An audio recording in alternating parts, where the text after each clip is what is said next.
ونعوذ بالله من شرور أنفسنا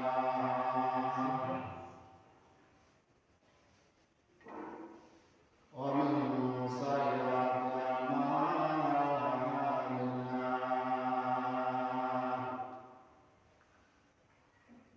ونشهد أن لا إله إلا الله وحده لا شريك له ونشهد أن سيدنا ومولانا محمدا عبده ورسوله الذي أرسله الله كافة بشيرا ونذيرا وداعيا إلى الله بإذنه وسراجا منيرا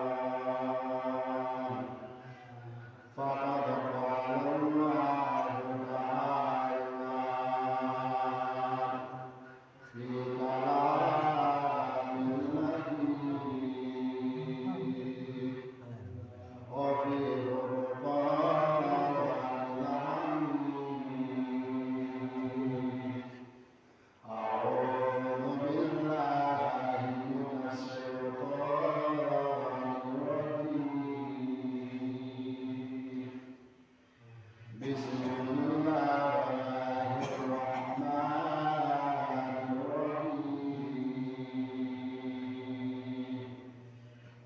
تبارك الذي بيده الملك وهو على كل شيء قدير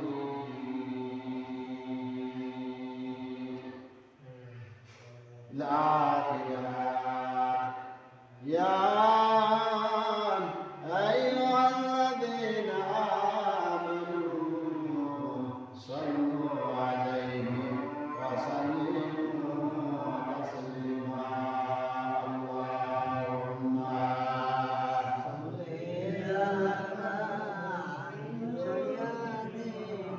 سيدنا مولانا محمد وعلى آله سيدنا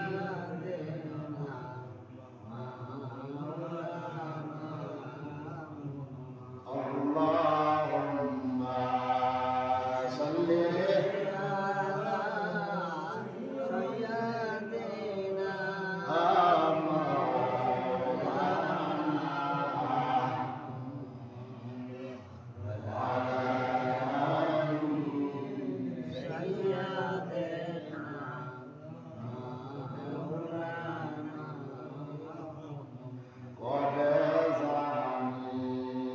على سيدنا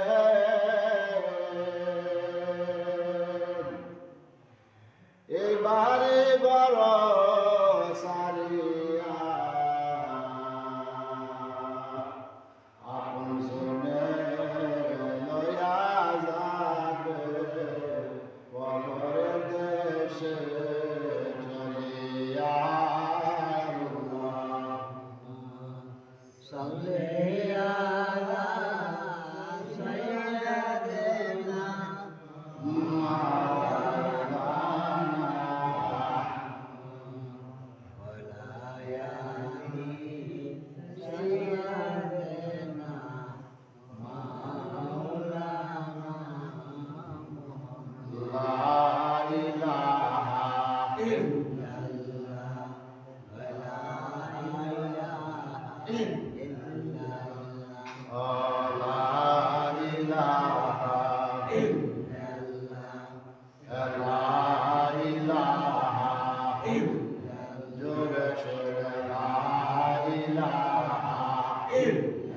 ভালো লাগে না ইলাহা ইল্লাল্লাহ লা ইলাহা ইল্লাল্লাহ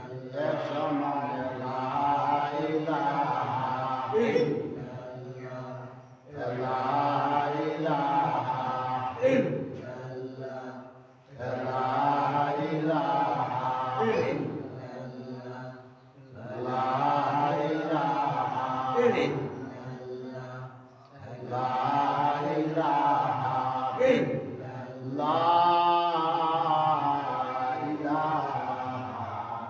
ইল্লাল্লাহ মুহাম্মাদুর রাসূলুল্লাহ সাল্লাল্লাহু আলাইহি ওয়াসাল্লাম। আলহামদুলিল্লাহ, আল্লাহ তাআলার কাছে শুকর আদায় করি, যিনি আল্লাহ রাব্বুল আলামিন সর্বপ্রথম জনাবে রাসূলুল্লাহ সাল্লাল্লাহু আলাইহি ওয়াসাল্লামের উপর কয়েকবার দুরূদ শরীফ পাঠ করতে পেরেছি।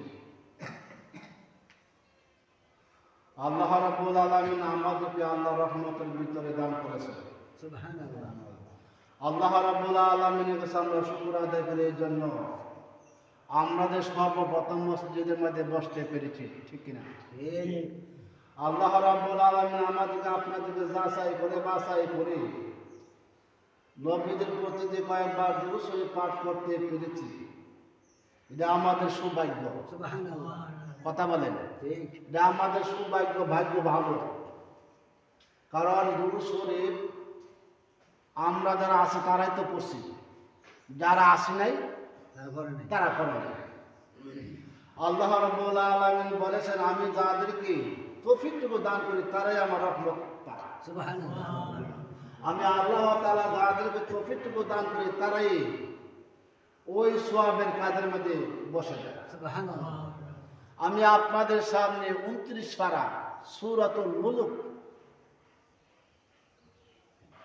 একখানা আয়াতটুকু তেলাওয়াত করেছি। এই সূরা মুলুকের তাফসীর, সূরা মুলুকের আলোচনা।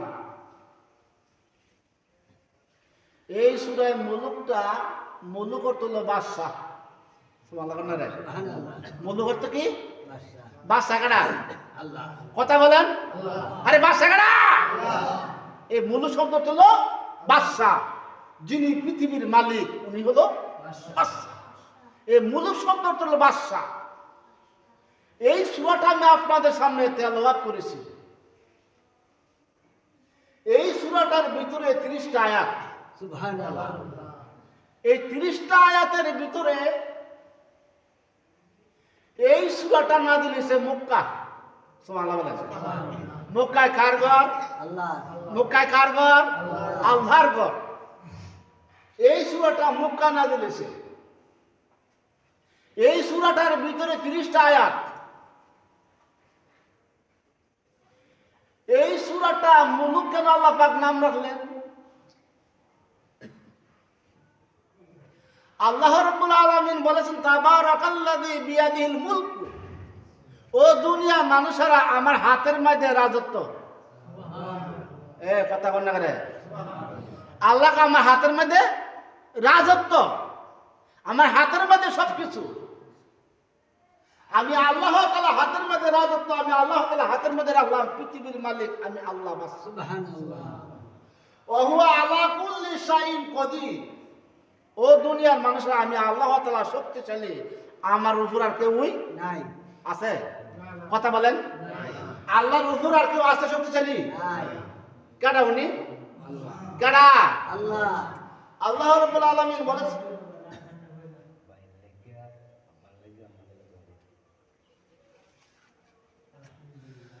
আল্লাহ রাব্বুল আলামিন বলেছেন, আমি আল্লাহ তাআলা, আমার উপর আর কোন শক্তিশালী কেউই নাই। খেয়াল করে শুনবেন তাফসীর। আল্লাহ রাব্বুল আলামিন বলেছেন, আমি আল্লাহ তাআলা প্রত্যেকটা জিনিসের শক্তিশালী, আমার উপর কেউই নাই। এ হলো আয়াতের তরজমা। এই সূরা ব্যাখ্যা আল্লাহ রাসূল সাল্লাল্লাহু আলাইহি ওয়াসাল্লাম বলেছেন, এই সূরাটা মুরগির সম্পর্কে আলোচনা করেছে। সুবহানাল্লাহ। এই সূরাটার ভিতরে অনেকটা নাম আছে। এই সূরাটার ভিতরে অনেকগুলো নাম আছে।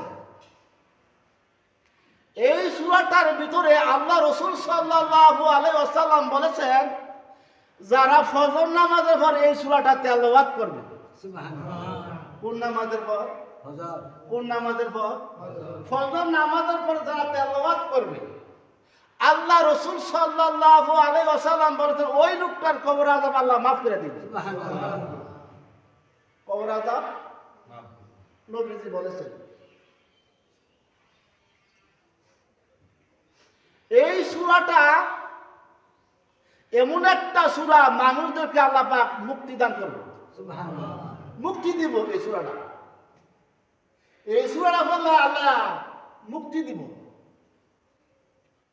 কাল কিয়ামতের ময়দানে আপনার মানুষগুলা জাহান্নামে ভরে রয়েছে। জাহান্নামে ভরে রয়েছে।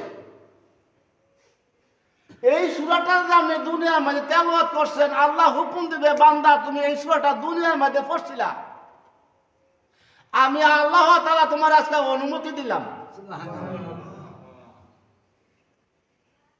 আমি আল্লাহ তাআলা তোমার আজকে অনুমতি দিলাম, তোমার যারা দুর্যোগের মধ্যে আছে, জাহান্নামে আছে, ওই লোকদেরকে জাহান্নাম থেকে আনিয়ে তুমি জান্নাতে দিয়ে দাও। সুবহানাল্লাহ। আরেক বর্ণনায় আছে আল্লাহ রাসূল সাল্লাল্লাহু আলাইহি ওয়াসাল্লাম বলেছেন যারা এই সূরাটা তেলাওয়াত করবে সকাল সন্ধ্যা, সকাল সন্ধ্যা যারা তেলাওয়াত করবে এই সূরাটা কাল কিয়ামতের ময়দানে আল্লাহর কাছে সুপারিশ করবে। সুবহানাল্লাহ। এই সূরাটা বলবে আল্লাহ আমি যদি কোরআন শরীফও থাকতে থাকি, সুবহানাল্লাহ বলতেন না তো, আমি যদি কোরআন শরীফও থাকতে থাকি আজকে আমার সুপারিশ মঞ্জুর করো। সুবহানাল্লাহ। আল্লাহ রাব্বুল আলামিন বলবেন তুমি কোরআন শরীফে আসো, তোমার কি চাওয়ার আছে বলো। ওই সূরাটা বলবে আল্লাহ যারা এই সূরাটা আমাকে সব সময় তেলাওয়াত করেছিল, সুবহানাল্লাহ, আমি চাই ওই লোকদেরকে জান্নাতে নেওয়ার জন্য। আল্লাহ রাব্বুল আলামিন বলবেন ও সূরাটা তুমি তেলাওয়াত করেছো, তুমি ওই বান্দা বান্দির পক্ষ থেকে সুপারিশ করছো, আজকে তোমার সুপারিশ আমি আল্লাহ তাআলা মঞ্জুর করে নিলাম। সুবহানাল্লাহ। এই সূরার নাম হলো সূরা মুলুক। সুবহানাল্লাহ বলেন। এই আয়াতের শানে নজুল কেন আল্লাহ রাব্বুল আলামিন এই সূরাটা দুনিয়ার মধ্যে পাঠাইলেন, তার কারণ কি, তার গুণ কি, তার মহংস কি, তার মর্ম কি। ও আসিরু কাওলাকুম আবিজহারু বিহি ইন্নাহু আলিমু বিযাতিস সুদূর। রাসূল সাল্লাল্লাহু আলাইহি ওয়াসাল্লামের জামানার মুশরিকরা যারা আল্লাহরে মানে নাই, নবীরে মানে নাই, ওই মুশরিকরা নবীজির একটু দূরে যাইয়া নবীজির খারাপ বলতো, নবীজির গালাগালি করতো, নবীজির আগসুরে খারাপ বলতো। ওই মুশরিকরা এই যে গালাগালি করলো, গালাগালি আওয়াজটা শুনছে কারা? আল্লাহ। তোরা ঘুমায় দেখা এই শুনছে কারা? আল্লাহ। আল্লাহ গো মুশরিকরা আমার বন্ধুরে গালাগালি করতেছো, আমার দুসরে গালাগালি করতেছো, আমার দুসরে আগসুরে খারাপ বলতেছো। এই দৃশ্যগুলো আল্লাহ জানে কি জানে না? আল্লাহ রাব্বুল আলামিন জানাই দিলেন জিবরাইল তুমি যাইয়া মুহাম্মদের বলবা অমুক লোকেরা নবীদের গালাগালি করছে। হয়তো জিবরাইল কাছে আইসা নবীদের কাছে বলতে নবী গো ওই লোকেরা আপনার কাছে গালাগালি করছে। এই খবরটা তো নবীদের কানে আসলো, নবীজি জানলেন। জানার পরে মুশরিকরা বলতেছে যে আমরা কথা কইলে আস্তে আস্তে কমু, কারণ মুহাম্মদ রবে জানি কথাটা না শুনে। কারণ জোরে জোরে কইলে মুহাম্মদ রবে কথাটা শুনতে লাগব। মুশরিকরা বলতেছে যে নবী রবে জানি কথাগুলো না শুনে আমরা আস্তে আস্তে কমু। তখন আল্লাহ রাব্বুল আলামিন এই আয়াতটা নাযিল করলেন, দুনিয়ার মধ্যে পাঠাইলেন, হে দুনিয়ার মানুষেরা তোমরা আস্তে আস্তে কও আমি শুনি, জোরে জোরে কও আমি শুনি। সুবহানাল্লাহ। আল্লাহ শুনে কি শুনে না? কথা বলেন। এখন বুঝলাম যে আস্তে আস্তে বলে আল্লাহ, জোরে জোরে বলে আল্লাহ। এই মুহূর্তে আল্লাহ রাব্বুল আলামিন এই আয়াতটুকু দুনিয়ার মধ্যে পাঠাইলেন। সুবহানাল্লাহ। এই হলো শানে নজুল।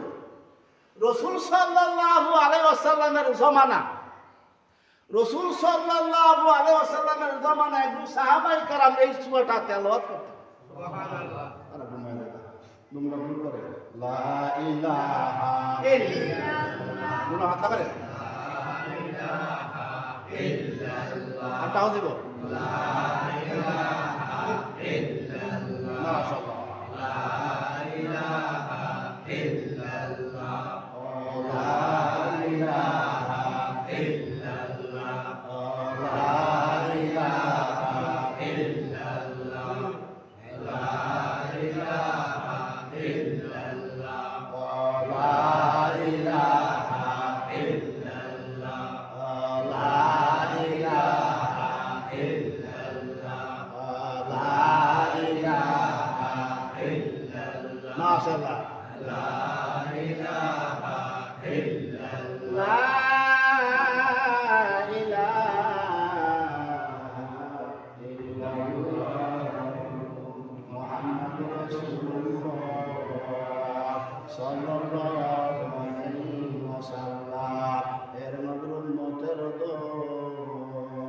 যে একটা ওষুধ আপনাদের কাছে দিয়া দিলাম, যে একটা ওষুধের কথা বাতলাইয়া দিলাম, সূরা মুলুকটা তেলাওয়াত করবেন, সূরা মুলুকের আমল করবেন।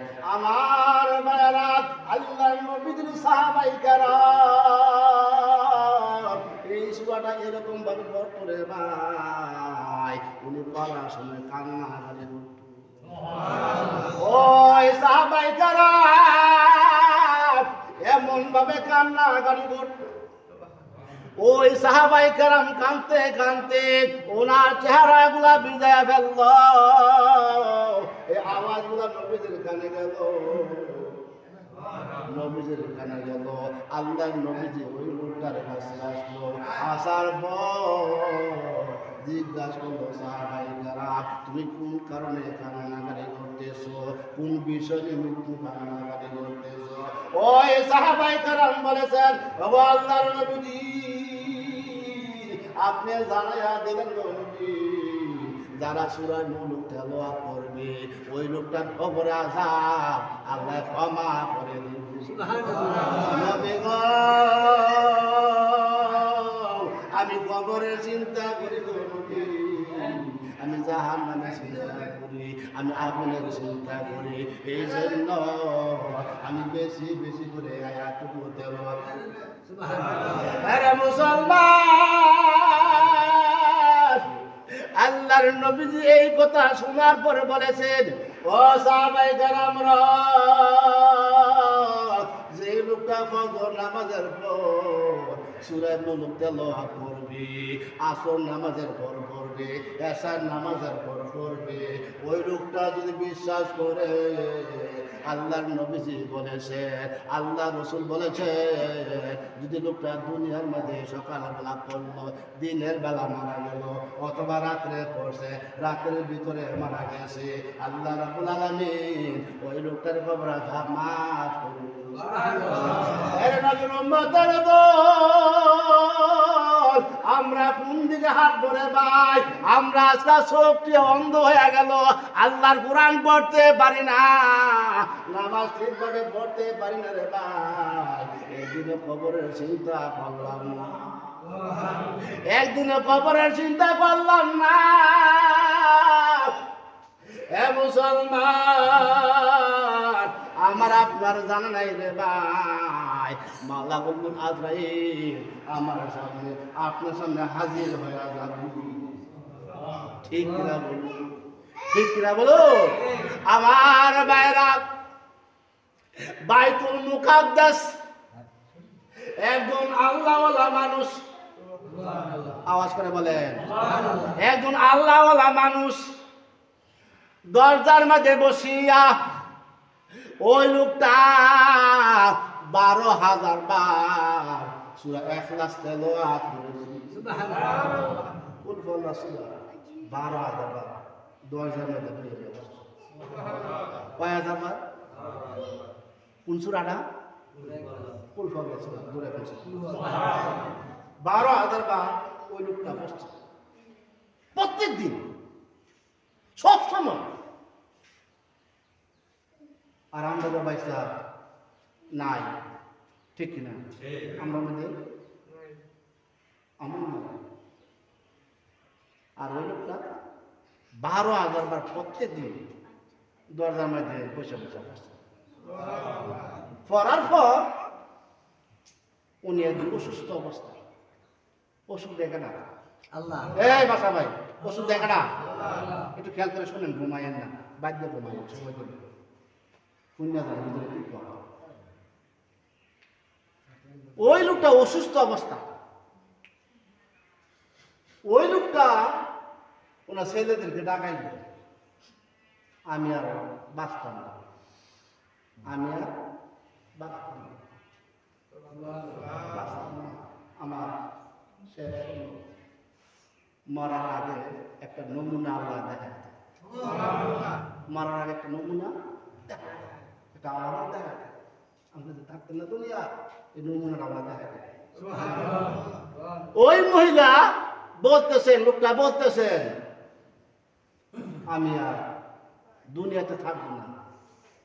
তো আমার একটা কথা, ছেলেদেরকে বলতেছে আমার একটা কথা, কি কথা?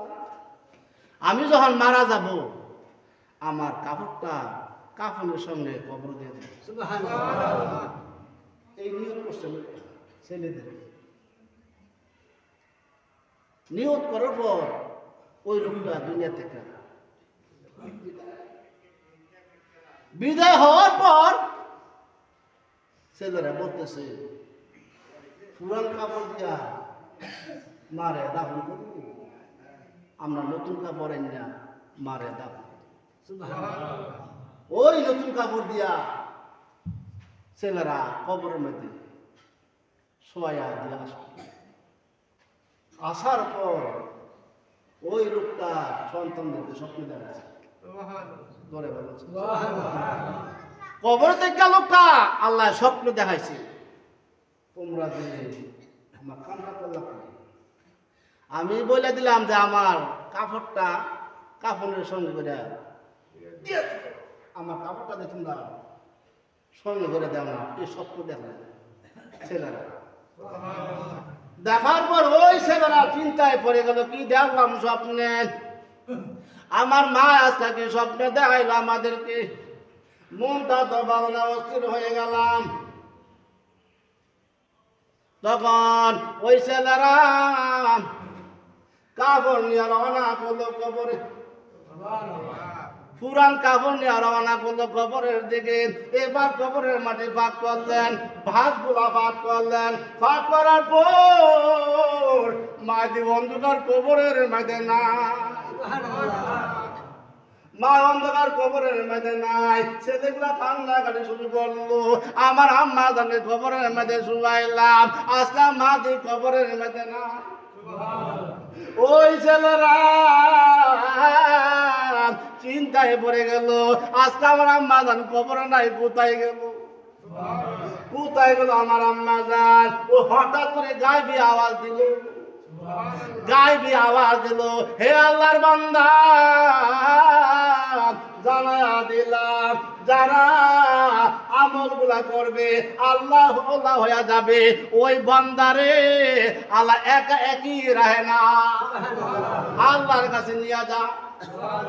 তখন ও মুসলমান, এই হলো কবরের চিন্তা, এই কবরের চিন্তা করবেন রে ভাই, কিছু কবরে নিয়ে যান, দুনিয়ার মধ্যে আমল করিয়া যান, 5 ওয়াক্ত নামাজ পড়েন, তাসবিহ তাহলিল আদায় করেন, কালিমা শরীফ আদায় করেন, জিকিরগুলো আদায় করেন, এটি হলো আপনার ওভারটাইম। এই ওভারটাইম দিয়া কাল কিয়ামতের ময়দানে আল্লাহর জান্নাতি হয়ে যাবেন। লা ইলাহা ইল্লাল্লাহ, লা ইলাহা ইল্লাল্লাহ, লা ইলাহা ইল্লাল্লাহ, লা ইলাহা ইল্লাল্লাহ, লা ইলাহা মাশাআল্লাহ। এই আওয়াজ দেন, এই ঘুমায় না, ঘুমায় কেন করে? আমি বুড়া মানুষ,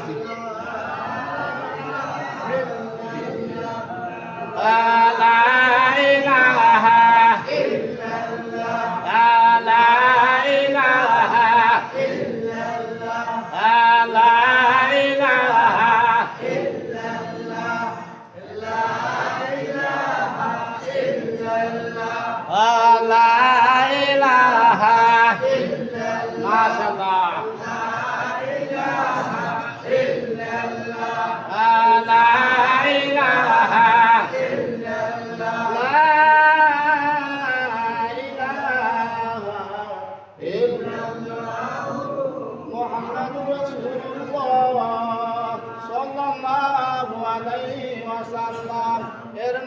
উম্মতের দল ওই মহিলা যখন কবরের মধ্যে গেল, দুজন ফেরেশতা কবরের মধ্যে আসলো, দুজন ফেরেশতা কবরের মধ্যে আসলো। আসার পর লোকটারে বসাইলো। আল্লাহর ক্ষমতা আছে না নাই? কবরের জীবিত করার ক্ষমতা কার? আল্লাহ। এরে মুসলমান, কবরের মধ্যে মানুষ জীবিত হয়ে যাবে, এটা আপনারা অচিন্তা করবেন না, মনটাও গাবলাইবেন না, ধারণা করবেন যে আল্লাহ পারবে না। আল্লাহ কয় বান্দারা তোমরা আমার কাছে দোয়া করো নাই মানুষ বানাবার জন্য, আমি আল্লাহ তোমাদের মানুষ বানায়া দিলাম। এ মুসলমান, এই যে মহিলা কবরের মধ্যে গেল, দুনিয়ার মধ্যে আমল করেছিল, কবরের মধ্যে ফেরেশতা আসছে, আসার পর আল্লাহ রাব্বুল আলামিন জানাইয়া দিলেন, ও ফেরেশতা,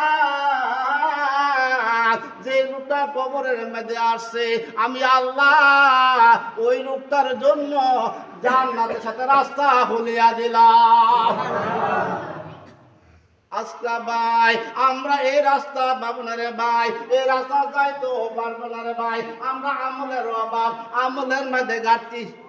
কথা বলেন, আমলের মাঝে ঘাটতি, আমরা আমলের মাঝে অভাব, আমরা একবার নামাজ পড়লে আর একবার করি না, আমরা যে কবরে যাব এই খেয়ালে আমাদের মাঝে নাই। কথা বলেন, মুসলমান, আল্লাহর নবীজি বলেছেন যারা কবরের মাঝে আসবে, যাওয়া লাগবে না ভাই? না কারো কোনো বাধা আছে? সব বাধা লই যাও, সব বাধা লই যাও, যাওয়া লাগবে। কোন মিষ্টি লাগে? হ্যাঁ, খানা না খান, কথা বলেন, যাওয়া লাগবে। নবী তো 63 বছর হায়াত পেয়েছে। কত বছর? 63 বছর নবীজি হায়াত পেয়েছে। 63 বছর হায়াত একবার নবীজির এতেকাল ভরে মা ফাতেমা দুজোরা 6 মাস পরে এতেকাল নাই। নবীর মধ্যে কি হলো? সব কিছু কবরের মধ্যে চলে গেল। ওই কবর, ওই কবরটা কেমন হতে হবে রে ভাই? আমার বলো, ইমাম বুখারী রাহমাতুল্লাহ আলাইহি, যিনি বুখারী শরীফটা কিতাব লেখছে, কেমন আলেন? যিনি বুখারী শরীফটা কিতাবটা লেখছে, নবীজি 200 বছরের পরে ইমাম বুখারী লেখছে। সুবহানাল্লাহ। ইমাম বুখারী রাহমাতুল্লাহ আলাইহি উনি স্বপ্নে দেখলেন নবীজি। সুবহানাল্লাহ। দূরে কন্যা নবীজির স্বপ্ন দেখছে। এই স্বপ্নের মধ্যে ইমাম বুখারী রাহমাতুল্লাহ হাঁটতেছে। হাঁটার পর নবীজি একটা দাগ দিলেন। এই দাগের মধ্যে রাসূল জিজ্ঞাসা করলেন, ইমাম বুখারী কই রওনা করছেন? ইমাম বুখারী রাহমাতুল্লাহ জবাব দিলেন, আমি আমার আব্বার কাছে রওনা করব। সুবহানাল্লাহ। আল্লাহ রাসূল বলেছেন, ইমাম বুখারী আমার পক্ষ থেকে তোমার আব্বার সালাম দিন। সুবহানাল্লাহ। ওই ইমাম বুখারী রাহমাতুল্লাহ যখন কবরের মধ্যে শোয়াইলেন, শোয়া মাটি দিয়ে বাড়িতে এসে বলল। কিছুদিন পরে এক লোক গেলেন কবরের কাছে, গিয়া দেখে কবরের মধ্যে আতরের গাড়া। আর একটু করে গান আতরের লোকেরা কয় ব্যাপার কি? আতর করতে এলো না, এই আতরের গান করতে এলো। সবাই তালাশ করতেছে, খুঁজতেছে, দেখে আতর কোথাও নেই। তো যেই জায়গা থেকে আতরের গান আসতো ওই কান থেকে কিছু মাটি আনিয়া যে কোনো রোগের মালিশ করলে মালিশ আল্লাহ আল্লাহ রোগা। তখন ইমাম বুখারী রাহমাতুল্লাহ যখন কবরের মধ্যে নামলেন, রাখার পর ওই এলাকার লোকেরা সরায় পড়লো যে ওনার থেকে মাটি আনলে যে কোনো রোগ আল্লাহ ভালো করে দেয়। সবাই আইসা এই কবরের মাটি নেওয়া তোর খবর নিল যে এই কবর টাকা, এই কবর টাকা, এই কবরটা কোন ব্যক্তি হতে পারে যে এই কবরটার মৃত্যু থেকে ফুলের গারান আতরের গারান আসতেছে। বাইরে আমি বলতে আপনার মধ্যে কোনো আতরের গারান পাওয়া যেত না, খুশবু আসবে না, পাবো না গ্রান, পাবো না খুশবু। আজকে যদি ওই রাস্তা থাকতে পারতাম, ওই কোরআন নিয়ে যদি মরতে পারতাম, আল্লাহ রাব্বুল আলামিন উসিলা করে আপনার কবরটা আমার কবরটা আতরের গাড়ি চলে। ওই আতরের গান যখন ইমাম বুখারী রাহমাতুল্লাহ কবর থেকে আসা শুরু হয়ে গেল, আল্লাহ রাব্বুল আলামিন জানায়া দিলেন এটা এমন একজন আল্লাহর বান্দা, যে বান্দা ইমাম বুখারী রাহমাতুল্লাহ কিতাবটা লিখেছে। সুবহানাল্লাহ। ওই ইমাম বুখারী রাহমাতুল্লাহ কিতাবটা লিখছে 18.5 বছর লাগছে লিখতে। 18.5 বছর লাগছে কিতাবটা লিখতে। সব হাদিস নবীজির হাদিস এই কিতাবটা ভিতরে। এই কিতাবটাতে লেখছে নবী দুনিয়াতে নাই। সুবহানাল্লাহ বলেন। নবী দুনিয়ায়, নবী তো রওজা শরীফ শুয়ে রয়েছে। সুবহানাল্লাহ। উনি শেষ রাতে তাহাজ্জুদের সময় উনি গোসল করতেন। সুবহানাল্লাহ। গোসল করা ওযু করতেন, ওযু করে সাইরা উনি তাহাজ্জুদ নামাজ পড়তেন। সুবহানাল্লাহ। তাহাজ্জুদ নামাজে মুনাজাত দিতেন। মুনাজাত দেওয়ার পর উনি রওজা শরীফ যাইয়া বলতেন, হে আল্লাহর রাসূল আপনি হাদিস বলেন, আমি লিপিবদ্ধ করি। সুবহানাল্লাহ। আমি লিপিবদ্ধ করে আমি লিখি, আপনি হাদিস বলেন। রওজা শরীফ ভিতর থেকে নবী যে হাদিস বলতে, ওই লোকটা হাদিস বলে লেখা শুরু করে। সুবহানাল্লাহ।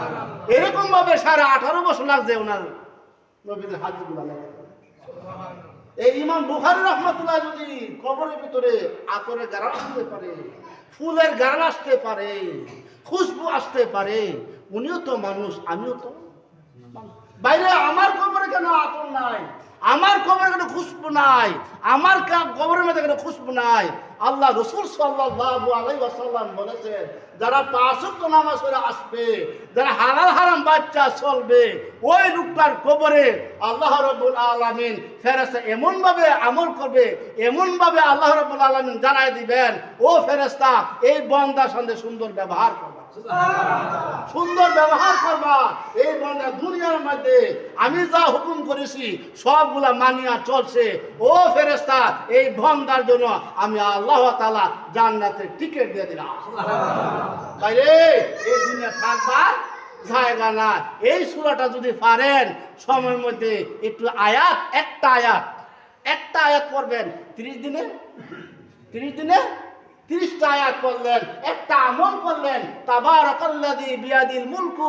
হে আল্লাহ তুমি না বলেছো তোমার হাতের মধ্যে রাজত্ব, তোমার হাতের মধ্যে রাজত্ব, আবার তুমি না বলেছো ও হুয়া আলা কুল্লি শাইইন কদির, তুমি প্রত্যেকটা জিনিসের শক্তিশালী।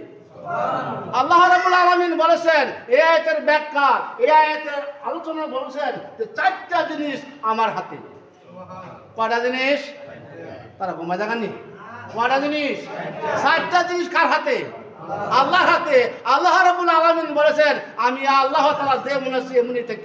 সুবহানাল্লাহ। আল্লাহ কোনো মরণ নাই। এক। দ্বিতীয় নম্বর হলো আল্লাহ পাক বলেছেন আমি আল্লাহ তাআলা শক্তিশালী, আমার উপর আর কেউ নাই। কয়টা গেল?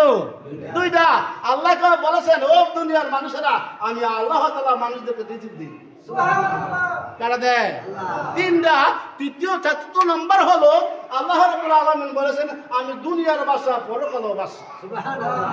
আল্লাহ রাব্বুল আলামিন এই আয়াতের ব্যাখ্যা কাল কিয়ামতের ময়দানে নবীজিরে বলবেন, নবী গো আপনি আজকে সুপারিশের দায়িত্বটা আমি আল্লাহ আপনারে দিলাম। সুবহানাল্লাহ। এই সুপারিশের বার নবীজিরে দিব। কারে দিব? নবীজিরে দিব। পৃথিবীর মধ্যে সর্বপ্রথম বেহেশতে যাবে আমাদের নবীজি। সুবহানাল্লাহ। আরেকটু জোরে বল। সুবহানাল্লাহ। নবীজি প্রথম বেহেশতে যাবে, আর অন্যান্য নবীরা যাইবে না। ওই নবীর উম্মতই আমাদের মধ্যে আমরা যারা আছি, আল্লাহ রাসূল সাল্লাল্লাহু আলাইহি ওয়াসাল্লাম বলেছেন ও আমার সাহাবায়ে কেরামরা, ও আমার উম্মতরা, আমি নবী প্রথম যাব বেহেশত, এরপর উম্মতের মধ্যে আবু বকর সিদ্দিক যাবে বেহেশত। সুবহানাল্লাহ। জোরে বলেন না সুবহানাল্লাহ।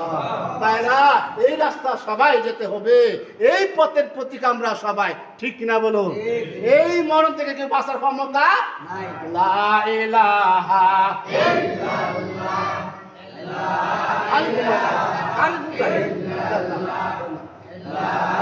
ইলাহা ইল্লাল্লাহ, কি গুণ করছে আরে বুঝাই আমি খালি ঘুমায় থাকা। লা ইলাহা ইল্লাল্লাহ,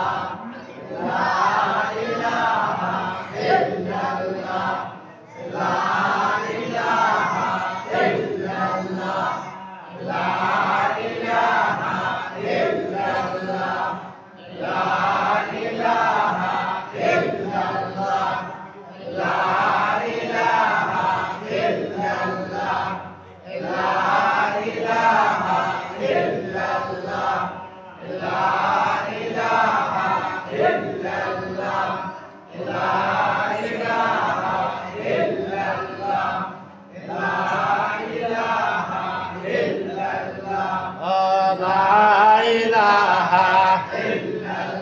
মাশাআল্লাহ লা ইলাহা ইল্লাল্লাহ লা ইলাহা ইল্লাল্লাহ লা ইলাহা ইল্লাল্লাহ ইলাহা ইল্লাল্লাহ মুহাম্মাদুর রাসূলুল্লাহ সাল্লাল্লাহু আলাইহি ওয়াসাল্লাম। এই বলে আমার আলোচনা শেষ করলাম। ওয়া আখিরু দাওয়ানা আলহামদুলিল্লাহি রাব্বিল আলামিন। যারা সুন্নাত পড়ে না তারা সাইরা কাজ শুরু করে নেন।